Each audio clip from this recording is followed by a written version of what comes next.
Welcome to day 4 of our summer 2024 Route 66 trip. If you're continuing the trip with us, we're hitting a mediocre donut shop, a wild turkey track chase, our favorite whipped cheesecake, a rabbit ranch, a pink elephant antique mall, a giant arch, and a bedbug incident. If you're just joining us, feel free to check out our first 3 days on the playlist, or just come along for the ride as we go from Springfield, Illinois to Missouri. My name is Ramel, my family calls me Mel, so it was to my pleasant surprise that we saw off the road a store called Mel-O-Cream. Mostly because I have the humor of a 14-year-old, the idea of a bakery that sold my cream was too sophomorically hilarious not to swing by.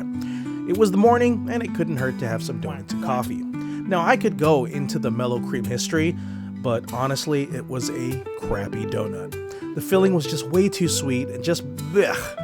The employees looked like they didn't want to be there, and while I did get a shirt to commemorate the hilarity, I understood why this joint didn't get a recommendation on a Route 66 ride-through.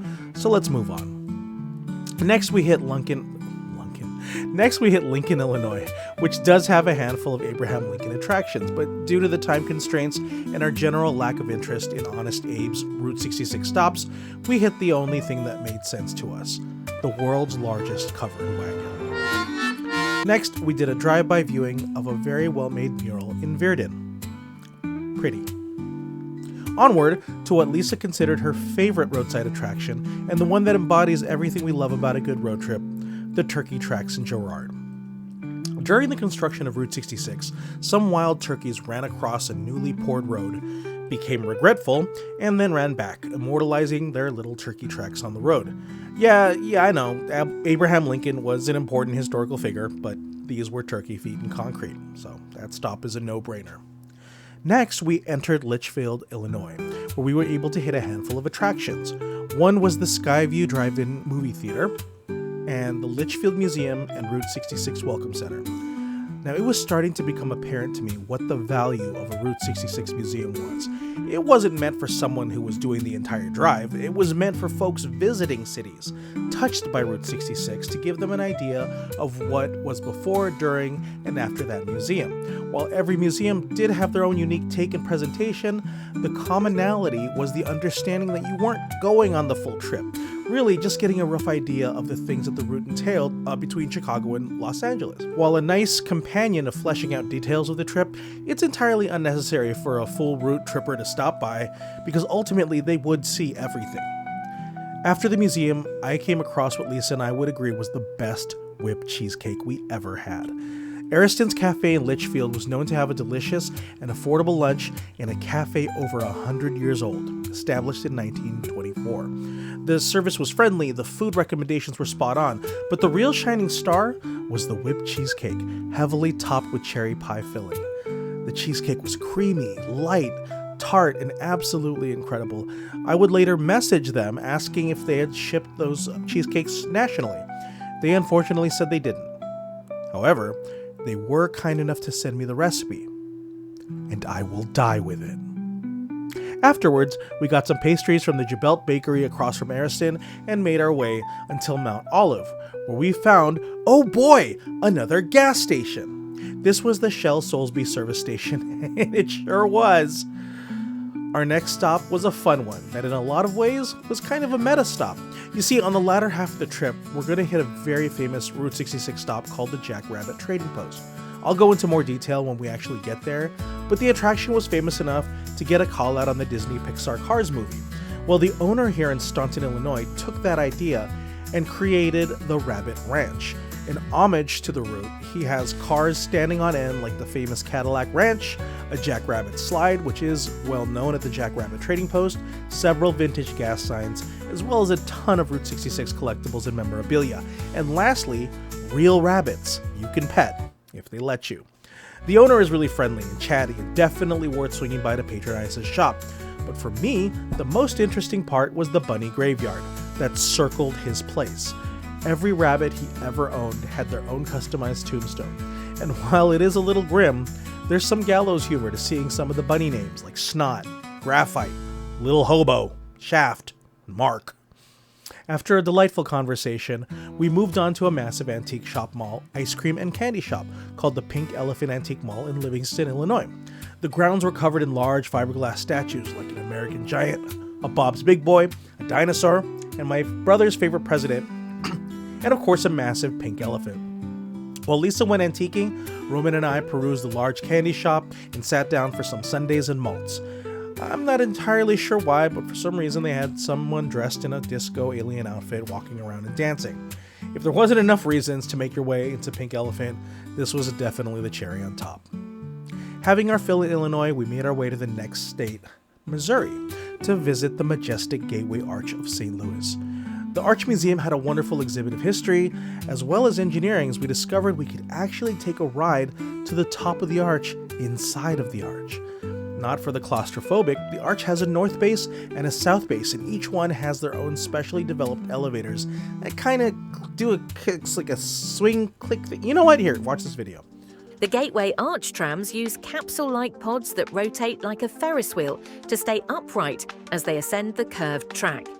Each pod holds up to 5 people, and the ride to the top takes just 4 minutes. I hope that you have a breath mint because you might have to be close to a stranger on your way up and down. Once you get to the top, it's a stunning view of both states, and if you hold very still, you can feel the arch swaying. According to the employees here, it might be one of the safest places to be because of the incredible over-engineering put into making it a safe structure. Being that it was a national monument, Roman was also able to earn his Junior Ranger badge. This would be the first of several he would earn on this trip. Now, after working up an appetite, we treated ourselves to St. Louis barbecue. Holy crap, is that a bubble car farting out bubbles? How the heck does that even make sense? What's a bubble car? Oh no, that's just what it does. It just does that. Okay, sorry, I got distracted. We had, I think, authentic barbecue at Sugarfire in St. Louis. I'll be honest with you, I have no idea how authentic this place was. It was the only place open near the arch.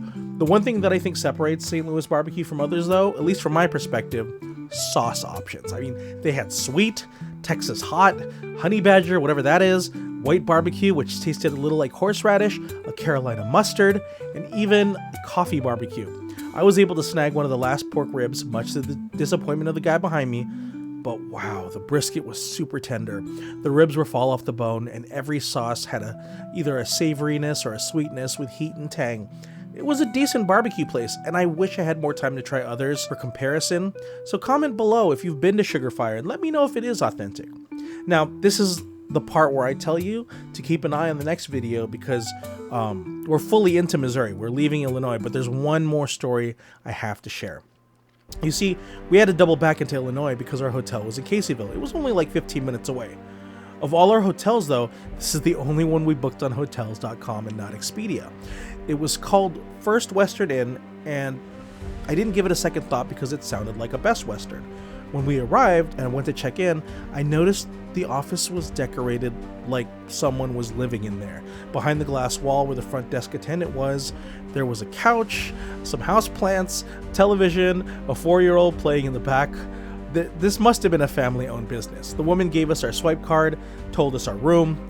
I hauled our luggage up the stairs to the second floor and I swiped the key card. As I opened the door, I noticed there were clothes on the bed and a family already inside.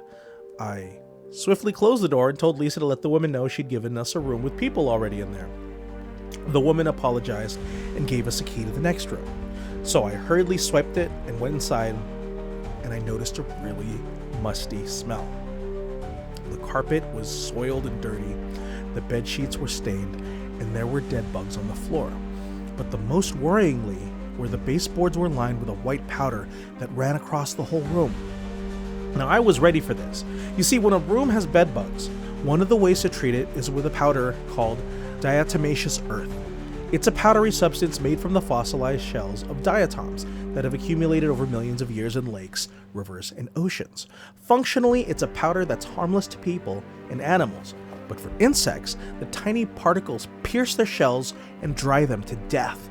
So maybe there weren't any more living bed bugs, but the lack of care to give this room out to people without cleaning that part up did not give us confidence. We showed them the bug bodies, the stained floor, the diatomaceous earth and residue. Once again, they apologized, offered us the best room they had. Now, it was a big room, double queen beds, a large bathroom with a whirlpool. One problem. I meant multiple problems. Tons of dead bugs. Just remains everywhere. Holes in the bed sheets. An old dusty smell. While it was an improvement from the other room, we had been in several Motel 6s that were just eons better in cleanliness. We had to make a clutch decision. The family offered us a full refund, and we scrambled for another hotel. This led us to the Caseyville Motel 6. The room was brightly lit, clean, cold air conditioning pumping out. We were getting comfortable in the room when I noticed on the wall an actual bed bug. Big fatty one. Now, I killed it immediately, but one bug was more than enough for me to bring it to the attention of the front desk. He also apologized greatly and offered us a room on another floor. I told Lisa and Roman, stay put while I check it out, and somehow it was worse. The lights were dimmer, the room seemed older, there was crap just coming out of the aircon, which wasn't even blowing cold air, and the bed sheet had bug legs all over it. I was like, what the hell? How do you get us into an even grosser room? He came up and checked up how messed up it was. He said he would personally go with us to the third and final room. Much to my relief, this one had no issues. Exhausted from hauling a pair of luggages between 2 hotels and a total of 5 rooms, we collapsed and ended our stay in Illinois. We'll see you tomorrow on day 5, where things turn out much smoother.